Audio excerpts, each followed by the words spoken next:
வணக்கம்மா, இதான் முதல் லாங் வீடியோ எழுது. இனி எல்லா செவ்வாய்க்கிழமையும் என் வீடியோ சாயந்தரம் 5 மணிக்கு வரும் பாருங்கம்மா. நான் டெய்லி செய்யற வேலையும் எனக்கு தெரிஞ்ச சில விஷயங்களை உங்களா கூட நானும் பகிர்ந்துக்கிறேன். என்ன வயசானாலும் சரி, நம்ம செய்ய வேண்டிய வேலை செய்துனே இருந்தா நமக்கு நம்ம உடம்புக்கும் ஆரோக்கியமா இருக்கும். வீட்டுல இருக்கிற வேலைக்கும் கடல்ல அடிக்கிற அலைக்கும் ஓய்வே கிடையாது. என் பொண்ணுக்காக 2 நாள் ஆபீஸ் லீவ் விடுறாங்க. எனக்கு என்னைக்குமே லீவு கிடையாதுமா. நான் காலையில எழுந்து வரத்துக்குள்ள எங்க பசங்க சமையல் எல்லாம் முடிச்சிடுவாங்க. நான் எழுந்து வந்து பல்ல வளைக்கணும், மூஞ்ச கழிக்கணும். என் சின்ன பொண்ணுக்கு வந்து வாட்டர் கேன் தண்ணி பிடிச்சி வைப்பேன். அதுக்கப்புறம் ஜூஸ் புஞ்சி கொடுப்பேன். சாப்பாடுலாம் கட்டி வச்சிருப்பாங்க கேரியர்ல, அதெல்லாம் அவ பையில எடுத்து அடுக்கி வைப்பேன். அதுக்கப்புறம் சுடு தண்ணி குடிக்கிறதுக்கு சுடு தண்ணி வேணும், அதுக்கு நான் கொதிக்க வைப்பேன். கேஸ் ப்ராப்ளம் இல்லாததுக்காக நான் வெத்தலை கஷாயம் போட்டு குடிப்பேன். இந்த வெத்தலை கஷாயம் எப்படி போனோம்னா, 5 வெத்தலை எடுத்து அலம்பி எடுத்துக்கணும். ஒரு டம்ளர் தண்ணி ஊற்றி இந்த வெத்தலைங்களை அதுல கிள்ளி போட்டு நல்லா கொதிக்கிட்டோன்னு 1/2 டம்ளர் ஆன அப்புறம் வடிகட்டி குடிக்கணும். இந்த கஷாயத்தை எப்போ வேணாலும் குடிக்கலாம். சாப்பிட்ட அப்புறம் குடிக்கலாம், சாப்பிட்றதுக்கு முன்னாடியும் குடிக்கலாம். ஆனா டெய்லி குடிக்கணும். எங்க வீட்டுல வந்து பிள்ளையார் சிலை, முருகன் சிலை இருக்கு. நான் டெய்லி அபிஷேகம் பண்ணுவேன். அதுக்கு ஒரு காலத்துல காலண்டர்ல சாமி படங்க இருக்கும், அதெல்லாம் எடுத்து நடு வீட்டுல மாட்டி அதை நான் சாமி கும்பிட்டு இருந்தேன். இன்னைக்கு என் முருகனே வந்து என் வீட்டுல உட்காந்து இருக்காரு. நான் வந்து தயிர் ஊற்றி அபிஷேகம் பண்ணுவேன், பால் ஊற்றி அபிஷேகம் பண்ணுவேன். தயிர் ஊற்றி பண்ணா புத்திர பாகத்துக்கு நல்லது. நான் செவ்வாய்க்கிழமை வெத்தலை தீபம் போடுவேன் செவ்வாய் ஓரையில. சிலர் சொல்லுவாங்க நம்ம செய்தா கூட எதுவுமே நடக்கலன்னு. அது வந்து நம்ம மனசுக்குள்ளேயே வச்சுக்கணும். செய்தோம்னா கண்டிப்பா என்னைக்குன்னு தான் ஒரு நாளைக்கு நமக்கு கிடைக்கும். சாமி கும்பிட்டுட்டு சாப்பிட்டு கொஞ்ச நேரம் டிவி பார்ப்போம்மா.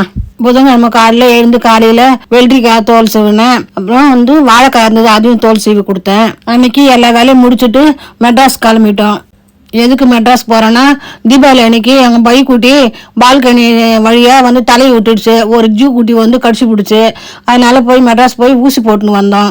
5 நாளைக்கு போடணும். நாங்க 3 நாளைக்கு போட்டிருக்கோம், இன்னும் 2 நாள் போடணும். என் பசங்க எங்கன்னா ஊருக்கு போயிருந்தாங்கன்னா மொத்தமே எங்க பைக்குட்டி தான் எனக்கு துணை. அது வந்து சாப்பாடு சாப்பிட்டாதான் நான் சாப்பிடுவேன். அது சாப்பிடலன்னா எனக்கு மனசு கஷ்டமா இருக்கும். யாருமே உள்ள சேர்க்க மாட்டாரு. இந்த சிலிண்டருக்காரு, கொரியருக்காரு யாரு வந்தாலும் ஒரே கத்து தான் அமக்களும் தெத்தி அனுப்பிச்சிடுவாரு. சாயந்தரத்துல என் வேலை பார்த்தீங்கன்னா 12 மணி சாப்பிட்ட பாத்திரம்லாம் இருக்கும், அதெல்லாம் தேய்ச்சி வச்சுட்டு விளக்கெல்லாம் எண்ணெய் ஊற்றி ரெடி பண்ணி வச்சுட்டு விளக்கு ஏத்துற வேலை என் வேலை. நைட்டுக்கு டிஃபன்லாம் என் பொண்ணு செய்து வச்சிருவா. சாப்பிட்டு முடிச்சுட்டு நான் போயிட்டு ஜீரக தண்ணி கொதிக்க வைப்பேன். இந்த தண்ணி காலையில எழுந்து குடிச்சிருவோம். நிறைய இடத்துல இப்போ ஜுரம் நிறைய இருக்குன்னு சொன்னாங்க.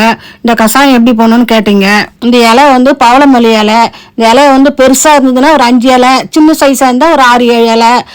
ஒரு ஆளுக்கு 5 இலை. எத்தனை பேர் இருக்குங்களோ அத்தனை பேருக்கு ஒரு 10 மிளகு போட்டு இடிச்சு கொஞ்சோண்டு மஞ்சத்தூள் போட்டு நல்லா கொதிக்க வச்சு ஆளுக்கு 1/2 டம்ளர் ஊற்றி குடிக்கலாம். இந்த கஷாயத்தை நைட்டே கொதிக்க வச்சிடணும்.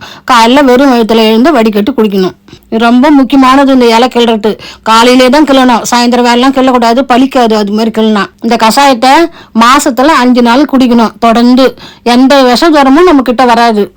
மாசம் குடிக்கணும். இந்த இலை கிட்ட இருந்துன்னா டெய்லி பறிச்சுக்கலாம். அப்படி இல்லைன்னா பறிச்சு வந்து ஃப்ரிட்ஜில் வச்சுக்கலாம். கஷாயம்லாம் காய்ச்சி வச்சுட்டு என் பைக்குட்டியோட கொஞ்ச நேரம் விளையாட்டு படுத்து தூங்கிட்டேன். இன்னைக்கு வெள்ளிக்கிழமை எல்லா வேலையும் முடிச்சுட்டு பூஜைக்கு எல்லாமே ரெடி பண்ணி வச்சுட்டேன். விளக்கு ஏற்றத்துக்கு எண்ணெய் வந்து நான் இழுப்பு எண்ணெய் தான் யூஸ் பண்றேன். நல்லெண்ணெய் யூஸ் பண்ணலாம், இல்ல வந்து எல்லா 5 எண்ணெயும் கூட்டி கூட யூஸ் பண்ணலாம். 5 எண்ணெய் என்னன்னு பாத்தீங்கன்னா நல்லெண்ணெய், இழுப்பு எண்ணெய், நெய், தேங்காய் எண்ணெய், விளக்கெண்ணெய், இது எல்லாம் ஒன்னா சேர்த்து விளக்கேற்றலாம். அந்த காலத்துல எங்க வீட்டுல 2 மாடு இருக்கும் வாசல்ல, அதுல விளக்கேற்றி வைப்போம்.